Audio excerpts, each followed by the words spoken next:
یہ پیشکش ہے رضا انٹرپرائزز کی۔ رضا انٹرپرائزز، دکان نمبر 3، چھوٹا سوناپور، نزد اکبر پیر بھائی کالج، مولانا شوکت علی روڈ، ممبئی نمبر 8۔ ٹیلی فون نمبر 23091629۔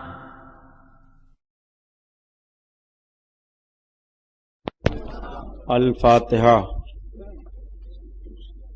ملائکتہ یصلون علی النبی یا ایھا الذین آمنوا صلوا علیہ وسلموا تسلیما۔ اللہم صل علی سیدنا و شفیعنا و حبیبنا و مولانا محمد معدن الجود والکرم وعلی آلہ وبارک وسلم صلاۃ و سلام علیک یا رسول اللہ صلی اللہ تعالی علیہ وسلم۔ لا الہ الا اللہ محمد رسول اللہ صلی اللہ تعالی علیہ وسلم۔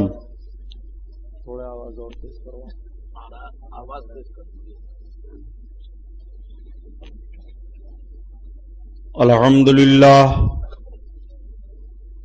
الحمدللہ رب العالمین، الصلاة والسلام علی سید المرسلین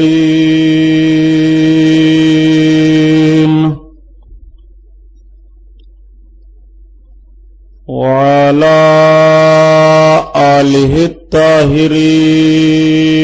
الطاہرین واصحابہ المطہرین وابنہ الغوث العظم الجیلانی محی الدین وأہل بیتہ اجمعین، اما بعد، فاعوذ باللہ من الشیطان الرجیم، بسم اللہ الرحمن الرحیم۔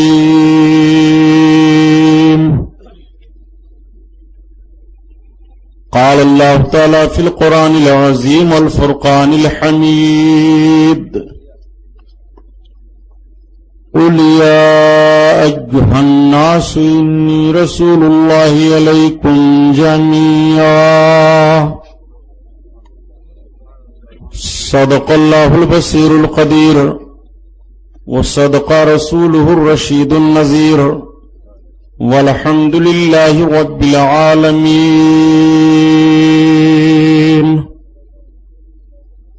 لائق صد احترام علماء اہل سنت، قابل قدر سامعین حضرات، آئی ہم اور آپ سب سے پہلے اپنے اور ساری کائنات کے مرکز عقیدت حضور رحمت للعالمین، شفیع المذنبین، رسول گرامی وقار، محبوب پروردگار، دونوں عالم کے مالک و مختار حضور محمد الرسول اللہ صلی اللہ تعالی علیہ وسلم کے دربار پرانوار میں درود شریف کا نذرانہ پیش فرمائیں۔ پڑھیے بلند آواز سے، اللہم صلی علی سیدنا محمد عدد ما فی سیدنا و مولانا محمد معدن الجود والکرم وعلی آلہ بارک وسلم، صلاۃ و سلام علیک یا رسول اللہ صلی اللہ علیہ وسلم۔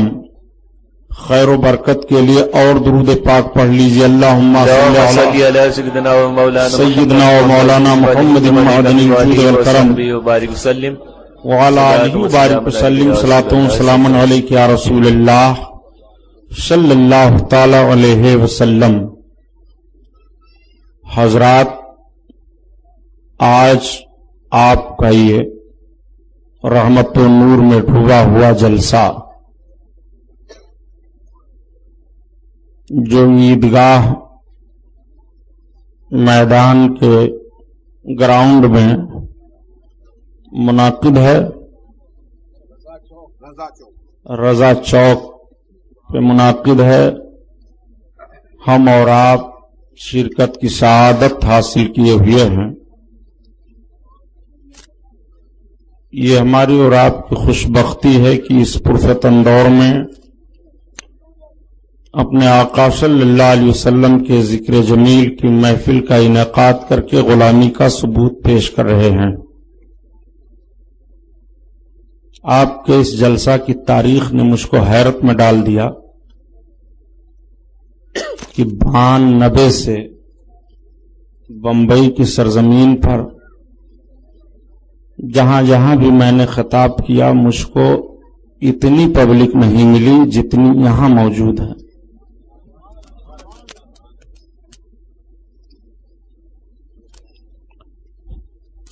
فروری کے آخر میں آیا تھا بمبئی کرلا میں، تو یہ جناب فخر عظیم صاحب اسی وقت سے دوڑ رہے ہیں میری تاریخ کے لیے، اور بہت اہم تاریخ آج کی تھی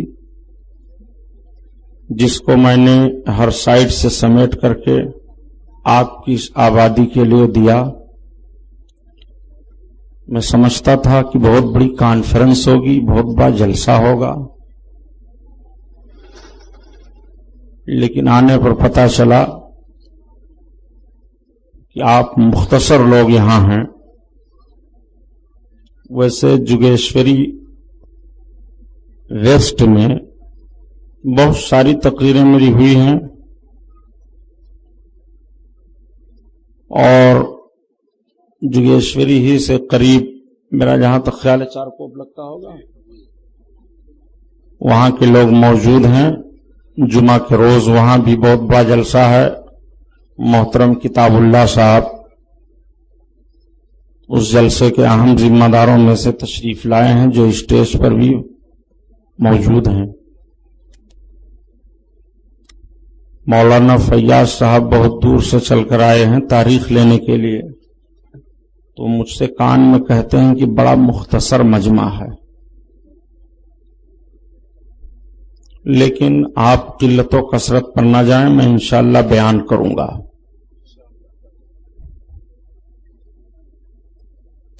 مولانا محترم حضرت عطاء الرحمان صاحب جو آپ کی مسجد کے خطیب امام ہیں الحمدللہ، انہوں نے بتایا کہ یہاں 10 روزہ محفل محرم شریف کی ہوئی ہے۔ ایسا بھی ہو سکتا ہے کہ یہ لوگ تقریر سنتے سنتے تھک گئے ہوں۔ بہرحال اللہ جس کو توفیق دیتا ہے وہ اچھی محفلوں میں شرکت کرتا ہے۔ اب آپ درود شریف پڑھ لیجئے تو بات آگے بڑھائے۔ اللہم صلی علی سیدنا و مولانا صلی اللہ تعالی علیہ وسلم، صلاۃ و سلام علیک یا رسول اللہ صلی اللہ تعالی علیہ وسلم۔ تو آئیے سب سے پہلے حسب معمول نعت پاک رسول صلی اللہ تعالی علیہ وسلم کے 2-4 شعر ہم سے بھی سن لیجئے۔ سبحان اللہ۔ طبیعت غم میں گھبرائے تو طیبہ یاد کر لینا، سبحان اللہ۔ تو طیبہ یاد کر لینا، طبیعت غم میں گھبرائے تو طیبہ یاد کر لینا، تو طیبہ یاد کر لینا۔ کوئی مشکل مقام آئے تو طیبہ یاد کر لینا، سبحان اللہ۔ تو طیبہ یاد کر لینا۔ زمیں پیاسی ہو جھل سے جا رہے ہوں کھیت کے پودے، زمیں پیاسی ہو جھل سے جا رہے ہوں کھیت کے پودے یا رسول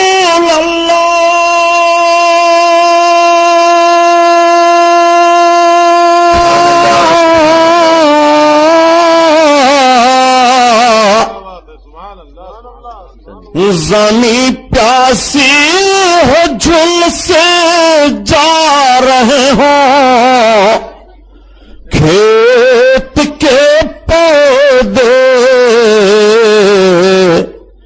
اگر پانی برس جائے تو توبہ یاد کر لینا تو توبہ یاد کر لینا اگر پانی برس جائے تو توبہ یاد کر لینا تو توبہ یاد کر لینا کوئی مشکل مقام آئے تو توبہ یاد کر لینا تو توبہ یاد کرنا خزاں کے بعد جب ہریالی پھیلے سرخیاں پھوٹیں خزاں کے بعد جب ہریالی پھیلے سرخیاں پھوٹیں خزاں کے بعد جب ہریالی پھیلے سرخیاں پھوٹیں کوئی غنچہ چٹک جائے تو توبہ یاد کر لینا تو توبہ یاد کر لینا کوئی مشکل مقام آئے تو توبہ یاد کر لینا تو توبہ یاد کر لینا ایک بار اور درود پڑھ لو اللہم صلی صلی اللہ علیہ نبی وآلہ صلی اللہ علیہ وسلم صلاۃ و سلام علیک یا رسول اللہ صلی اللہ تعالی علیہ وسلم اور دو چار شعر آئیے سماعت کر لیجئے اعلی حضرت عظیم البرکت آیت من آیات اللہ سبحان اللہ معجزۃ من معجزات رسول اللہ سبحان اللہ امام احمد رضا خان علیہ الرحمت والرضوان کی اعلی حضرت کی نعت کیا ہے؟ آقا کریم صلی اللہ تعالی علیہ وسلم کی مقدس سیرت پاک کا کوئی نہ کوئی گوشہ سبحان اللہ آپ کا ہر شعر یا تو قرآن عظیم کی آیت کریمہ کا کوئی ترجمہ ہے اور یا تو حدیث پاک کا کوئی مطلب یا سرکار کے معجزات میں سے کوئی معجزہ سبحان اللہ اعلی حضرت لوگ کہتے ہیں سنتے ہیں آج ہر جگہ چھوٹے چھوٹے بچے بولتے ہیں اعلی حضرت پڑھے لکھے غیر پڑھے لکھے سب کہتے ہیں اعلی حضرت یہ اعلی حضرت کون ہے؟ کس شخصیت کا نام اعلی حضرت ہے؟ ایک سوال اٹھتا ہے تو آئیے بہت ہی مختصر لفظوں میں اعلی حضرت کی پوری زندگی آپ کے سامنے رکھتا ہوں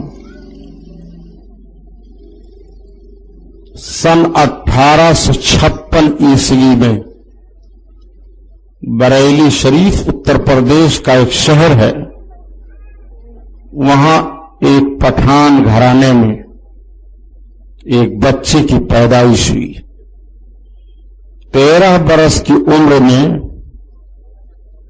وہ عالم دین بنے سبحان اللہ اور ایسے عالم بنے کہ اسی وقت ان کے والد گرامی جو اس وقت خاتم المحققین کہے جاتے تھے علماء کے درمیان، سبحان اللہ، انہوں نے ہاتھ میں قلم دے دیا فتویٰ لکھنے کے لیے، اور اسی وقت سے آپ نے فتوے کی ذمہ داری قبول کی۔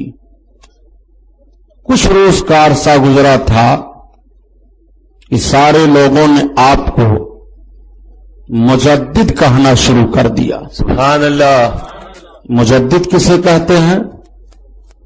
اللہ کے حبیب صلی اللہ علیہ وسلم نے ارشاد فرمایا ہے کہ ہر صدی کے سرے پر اللہ تعالی اپنا ایک ایسا بندہ بھیجے گا کہ میرے دین میں کچھ میری سنتیں اگر دب گئی ہوں، مٹ گئی ہوں، تو اس کو از سر نو وہ زندہ کرے گا۔ سبحان اللہ، اعلی حضرت عظیم البرکت 14ویں صدی کے مجدد ہوئے، اور کچھ عرصہ گزرا تو آپ مجدد نہیں بلکہ مجدد اعظم کہے جانے لگے، اور کچھ عرصہ گزرا تو پورے بر صغیر اور عرب و عجم کے بڑے بڑے علماء، صوفیاء، فقہا، مفتیان کرام، عوام و خواص، سب نے آپ کو اعلی حضرت کہنا شروع کیا۔ سبحان اللہ، سبحان اللہ، یعنی اس وقت جتنے حضرت تھے ان سارے حضرتوں میں آپ سب سے اعلیٰ تھے، اس لیے آپ کو اعلی حضرت کہا جانے لگا۔ سبحان اللہ، اعلی حضرت نے جب قلم پکڑا اور لکھنا شروع کیا تو جانتے ہو اس وقت بر صغیر کا حال کیا تھا؟ تاریخ پڑھنے والوں سے پوچھو، اور بہت ذمہ داری کے ساتھ کہہ رہا ہوں، اگر تاریخ کا ایک حوالہ بھی میرا غلط ثابت ہو جائے تو جو چور کی سزا وہ غلام محی الدین سبحانی کی، پوری کیسٹیں گھوم رہی ہیں ہندوستان میں، کسی کی ماں نے دودھ نہیں پلایا ہے کہ ایک حوالہ آج تک غلط ثابت کرے۔ اعلی حضرت عظیم البرکت جب لکھنا شروع کیے تو بر صغیر کے مسلمانوں کا اس وقت حال کیا تھا جانتے ہو؟ ان کے ایمان و عقیدہ کو بگاڑنے کے لیے ہندوستان میں 100 سے زیادہ فتنے جنم لے چکے تھے۔ اللہ اکبر، ان فتنوں میں سے سب سے بھیانک فتنہ یہ تھا کہ معاذ اللہ خدا جھوٹ بول سکتا ہے لیکن بولے گا نہیں۔ معاذ اللہ، سب سے بھیانک فتنہ یہ تھا کہ اگر کسی نے یا رسول اللہ کہہ کر کے سرکار کو پکارا یہ عقیدہ رکھتے ہوئے کہ سرکار ہماری آواز کو سنتے ہیں اور ہماری مدد کرتے ہیں تو وہ مشرک ہو جائے گا، مسلمان نہیں رہ جائے گا۔ معاذ اللہ، انہی فتنے میں سے ایک فتنہ یہ تھا کہ جس کا نام محمد یا علی ہے اسے کسی چیز کا اختیار نہیں۔ انہی فتنوں میں سے ایک فتنہ یہ تھا کہ معاذ اللہ نبی سلام مر کر کے مٹی میں مل گئے۔ انہی فتنوں میں سے ایک فتنہ یہ بھی پیدا ہوا تھا کہ بزرگوں کی قبروں کو مٹی کا ڈھیر بتایا جا رہا تھا۔ انہی فتنوں میں سے ایک فتنہ یہ بھی تھا کہ اولیاء کرام کی کرامتوں کو اور نبیوں اور رسولوں کے معجزات کو جادو اور شعبدہ بازی کہا جا رہا تھا۔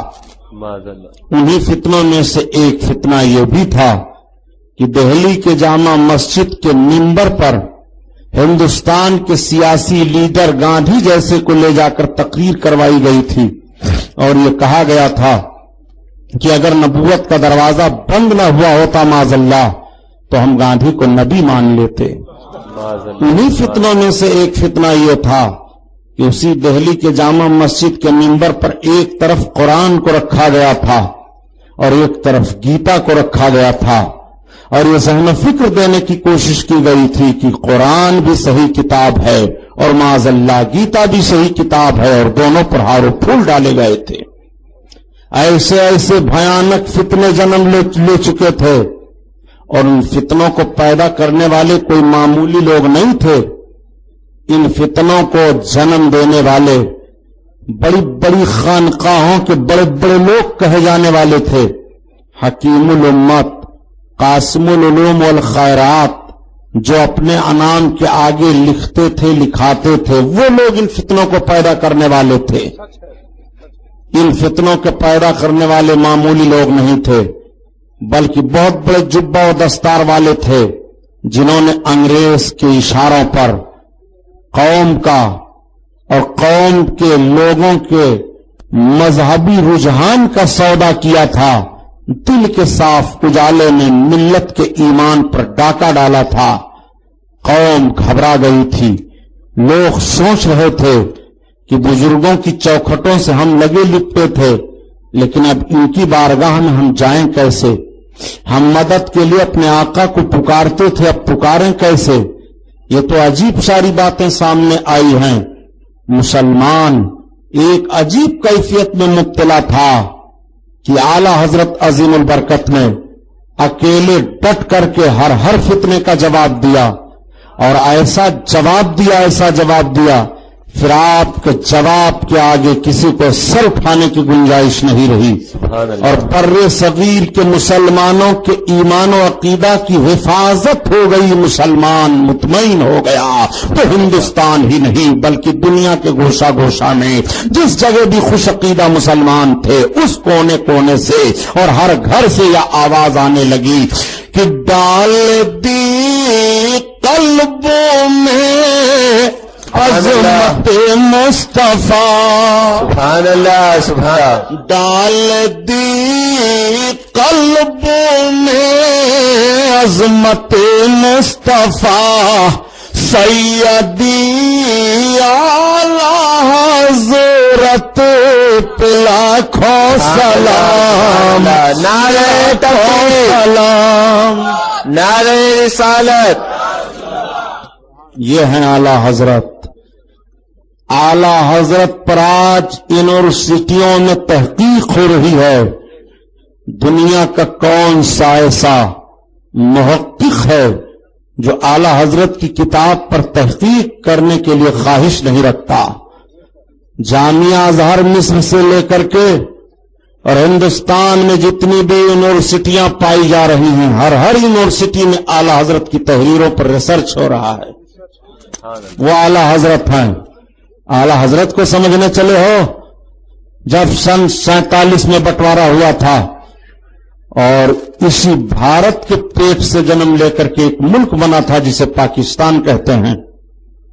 آج کچھ لوگ ہم بھارت میں رہنے والے مسلمانوں کو پاکستان کی طرف نگاہ اٹھا کر دیکھنے کی چیلنج کرتے ہیں، حالانکہ ہم وہ مسلمان ہیں کہ پاکستان نے اگر ہمارے ملک کی طرف غلط نیت سے نگاہ اٹھائی تو ایسے نگاہوں کو پھوڑ دینے کی ہمت رکھتے ہیں. سبحان اللہ، بے شک. ایسی زبانیں کاٹ لینے کی ہمت ہم رکھتے ہیں.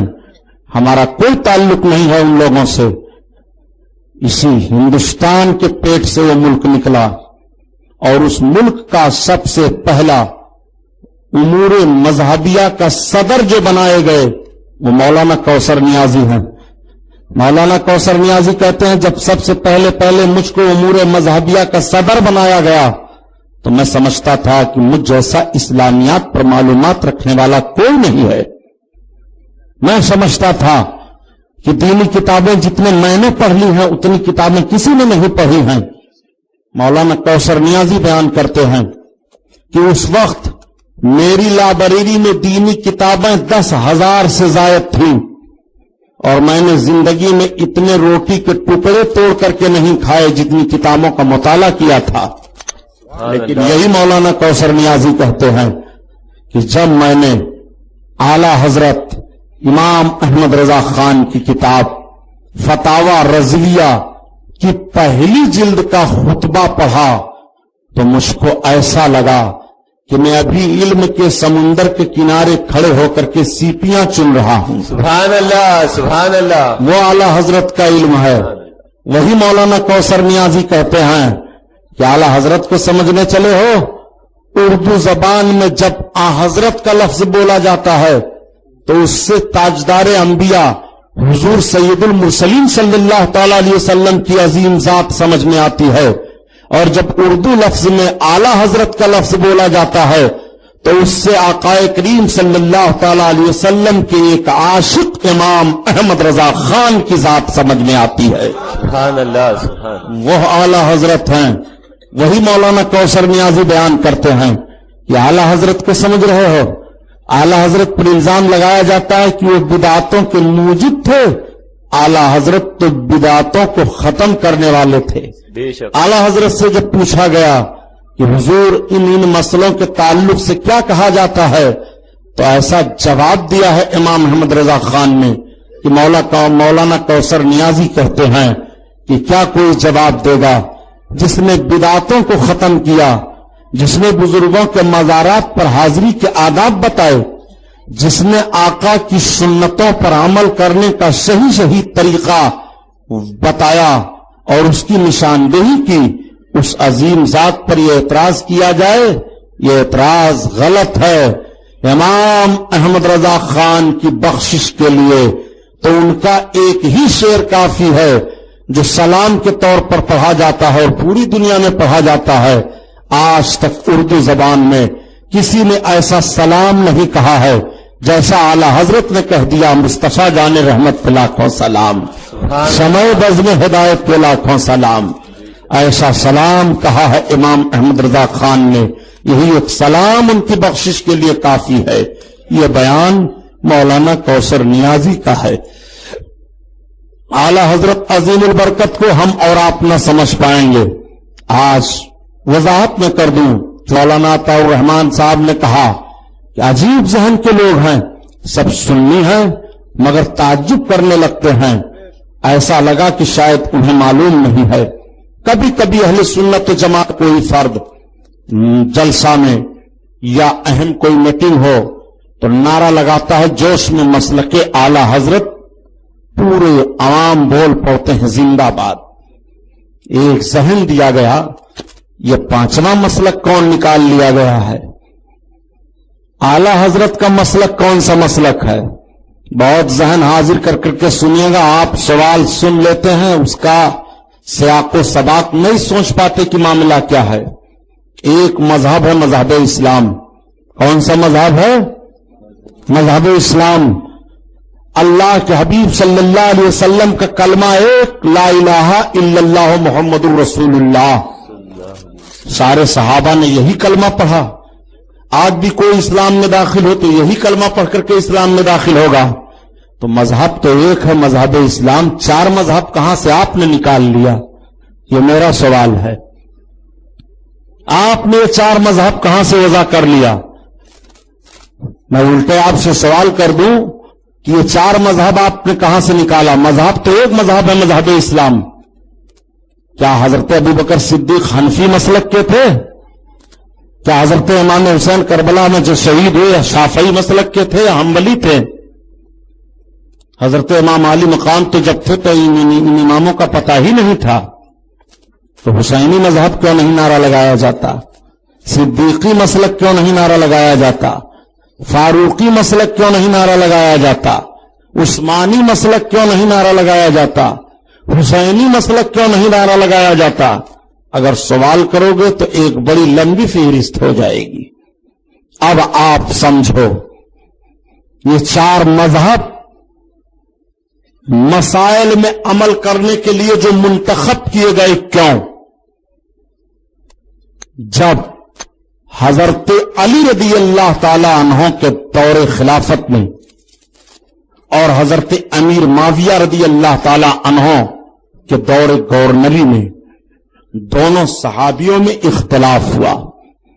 کیوں اختلاف ہوا حضرت امیر معاویہ اور حضرت علی میں؟ حضرت عثمان غنی رضی اللہ تعالی عنہ کی شہادت پر حضرت امیر معاویہ کا مطالبہ تھا کہ علی رضی اللہ تعالی عنہ خلیفہ ہیں، عثمان غنی رضی اللہ تعالی عنہ کے قاتلوں سے بدلہ لیا جائے. حضرت امیر معاویہ کا یہ مطالبہ تھا. کچھ دشواریاں تھیں حضرت علی کے سامنے، جن دشواریوں کے تحت حضرت عثمان غنی کے قاتلوں پر آپ سزا متعین نہیں کر پا رہے تھے. آپ سزا لاگو نہیں کر سکے. حضرت امیر معاویہ اٹھ کھڑے ہوئے کہ جب آپ اتنے عظیم خلیفہ کے قاتلوں کا بدلہ نہیں لے پا رہے ہیں تو آپ خلافت کے حقدار نہیں ہیں. حضرت امیر معاویہ کا اعتراض صحیح ہے اور حضرت علی کا بھی اعتراض صحیح ہے، اس لیے کہ حضرت علی جس محض پر ہیں حضرت امیر معاویہ وہاں ہوتے تو ان کو بھی وہی کرنا پڑتا جو حضرت علی نے کیا تھا. حضرت علی کے فوجیوں میں وہ قاتل شامل تھے. کچھ ایسی دقتیں سامنے تھیں کہ حضرت علی رضی اللہ تعالی عنہ ان کو سزا نہیں دے سکے. دونوں طرف سے اختلاف اتنا بڑھا کہ جنگ کی نوعیت اختیار کر لیا. دونوں طرف سے صحابہ ہیں. مقام صفین پر جنگ ہوئی. حضرت علی کی طرف حضرت امیر معاویہ کی طرف جلیل القدر صحابہ دونوں طرف ہیں اور 90,000 مسلمان شہید ہو گئے. جانبین سے دونوں جانب سے 90,000 شہید ہوئے جس میں عظیم عظیم صحابی اور بڑے بڑے تابعی تھے. حضرت علی رضی اللہ تعالی عنہ کی فوج غالب آنے لگی. حضرت امیر معاویہ نے اشارہ کیا، قرآن نیزہ پر بلند کیا گیا. مطلب یہ ہوا کہ اب قرآن ہمارے اور آپ کے درمیان فیصلہ کرے گا. تلواریں دونوں طرف کی جھک گئی، جنگ بند ہو گئی. اب حضرت علی حضرت امیر معاویہ اکٹھا ہوئے کہ مصلحت ہو جائے دونوں میں، لیکن صلح کرائے کون، یہ سوال پیدا ہوا. تو اس فوج میں 2 عظیم صحابی تھے. ایک کا نام حضرت عمرو بن عاص ہے اور دوسرے کا نام حضرت ابو موسیٰ اشعری ہے. ان دونوں صحابیوں کے تعلق سے طے ہوا کہ یہ ثالث مقرر کیے جائیں اور آپ دونوں آدمیوں کے درمیان مصالحت ہو جائے. یہ دونوں صحابی مصالحت کرا دیں. حضرت علی بھی راضی ہو گئے، حضرت امیر معاویہ بھی راضی ہو گئے. تاریخ بیان کرنا بہت غور سے سنیے گا، نہ کچھ مطالعہ کرنا، نہ عالموں کے قریب بیٹھنا، نہ سننا نہ سمجھنا. ایک رات میں تقریر سنیں گے اور سوچیں گے ہم کو بخاری شریف، مسلم شریف، ترمذی شریف ساری باتیں سب یاد ہو جائیں. سنو، یہ دونوں صحابی راضی ہو گئے. میٹنگ بیٹھ گئی، لوگ بیٹھے، اس میں سے کچھ اٹھ پڑے اور اٹھنے کے بعد کہا کہ ہم اللہ کے علاوہ کسی کو فیصل مانتے ہی نہیں ہیں. نہ امیر معاویہ ہم تمہیں مانیں گے، نہ علی کو مانتے ہیں. تم دونوں کافر ہو معاذ اللہ، اور کہہ کر کے نکل گئے. اس جماعت کو خارجی کہا جاتا. ایک جماعت بیٹھی تھی، اس جماعت نے کہا نہ ہم امیر معاویہ کو مانتے ہیں، نہ آپ دونوں آدمی کو مانتے ہیں، ہم جو کچھ مانتے ہیں حضرت علی کو مانتے ہیں. اس جماعت کو کہا گیا شیعان علی. تو جب تک حضرت علی تھے اور حضرت علی سے اس گروہ کا تعلق رہا تو یہ خرافات نہیں کر پائے تھے. اور ایک جماعت جس نے کہا ہم دونوں کو مانتے ہیں اور دونوں صحابہ جو آپ دونوں کے درمیان فیصلہ کر دیں گے یا کرا دیں گے ہم تسلیم کرتے ہیں، اسی جماعت کا نام ہے اہل سنت جماعت. سبحان اللہ. تاریخ آئی سمجھ میں. اب جو جماعت بھاگ گئی تھی کہتے ہوئے حضرت امیر معاویہ کو برا بھلا اور حضرت علی دونوں کو، حضرت علی حضرت امیر معاویہ ان دونوں نے خارجیوں کا مقابلہ کیا. خارجی بدعقیدگی پھیلانے لگے تھے، حضرت علی کو فوج کشی کرنی پڑی تھی اور خارجیوں کو قتل کروایا حضرت علی نے. حضرت علی رضی اللہ تعالی عنہ کی شہادت کے بعد حضرت امام حسن آئے، حضرت امیر معاویہ آئے. 40 سال ان کی عمارت رہی حضرت امیر معاویہ کی. اس کے بعد یزید پلید آیا، خلفائے بنو امیہ کا دور چلا، اس کے بعد خلفائے بنو عباس کا دور چلا. تو ایسا دور چلا کہ جو رافضی تھے، شیعان علی جنہیں کہا جاتا ہے، ان کا رافضی نام حضرت امام زین العابدین نے رکھا ہے، ورنہ پہلے شیعان علی کہے جاتے تھے. ان لوگوں نے سرکار کی طرف حدیثیں گڑھ گڑھ کر کے بیان کرنا شروع کیا.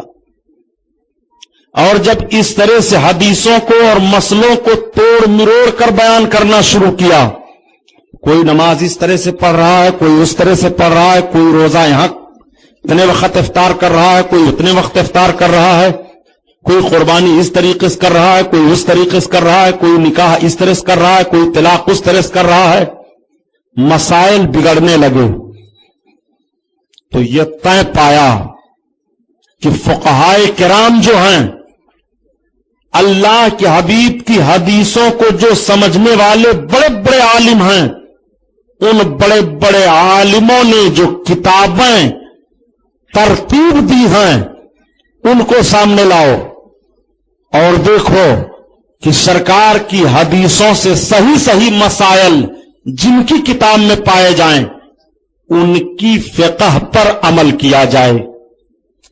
علماء بھی غور سے سنیں گے۔ اب جب اس وقت کے خلفاء، سلاطین، بڑے بڑے محدثین، بڑے بڑے فقہا سب اکٹھا ہوئے اور کتاب سامنے لائی گئی تو سب میں مضبوط فقہ حضرت امام اعظم کی تھی۔ سبحان اللہ۔ اب حضرت امام اعظم کی فقہ کو لوگوں نے لے لیا کہ حضرت امام اعظم رحمت اللہ تعالی علیہ کی فقہ پر عمل کیا جائے گا۔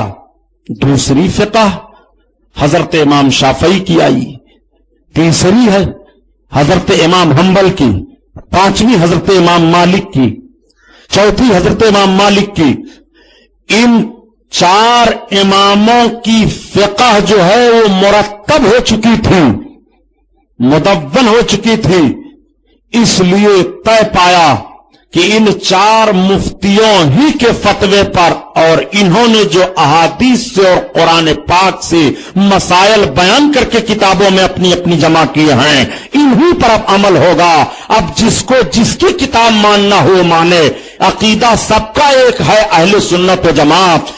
مسائل میں جس نے حضرت امام شافعی کی کتاب پر مسئلہ عمل کرنا شروع کیا ان کو شافعی کہہ دیا گیا، جنہوں نے امام مالک کی فقہ کو لے لیا ان کو مالکی کہا جانے لگا، جن کو حضرت امام احمد بن حنبل کی فقہ جنہوں نے لیا ان کو حنبلی کہا جانے لگا، اور سب سے زیادہ جتنے لوگوں نے مانا تعداد کے اعتبار سے بھی اور ہر اعتبار سے بھی وہ حضرت امام اعظم ابو حنیفہ رحمۃ اللہ تعالی علیہ کی فقہ ہے، تو جو ان کی فقہ کو مانتے ہیں وہ حنفی کہے جانے لگے۔ اب اس کے بعد سے طے ہوا کہ ان چاروں کے علاوہ کوئی بھی مسائل کا استخراج کرے، یعنی قرآن و حدیث سے مسائل نکالیں تو ان مسئلوں پر عمل نہیں ہوگا۔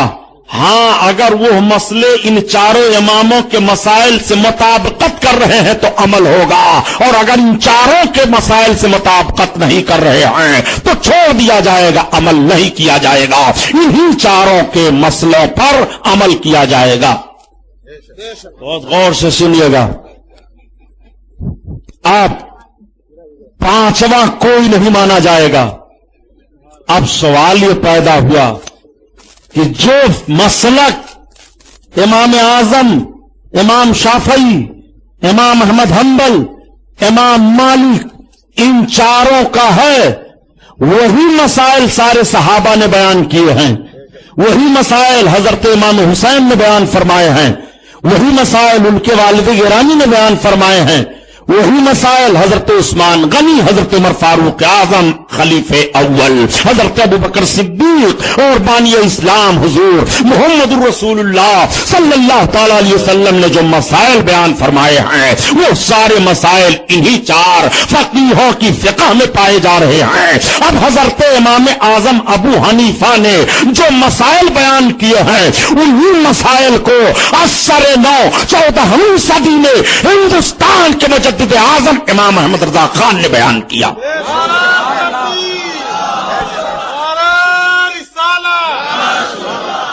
امام احمد رضا خان کے نام سے الگ مسلک کی بولی کیوں بولی جانے لگی؟ تو ہندوستان میں ایک گمراہ فرقہ پیدا ہوا جس کا بانی ہندوستان میں اسماعیل دہلوی ہے۔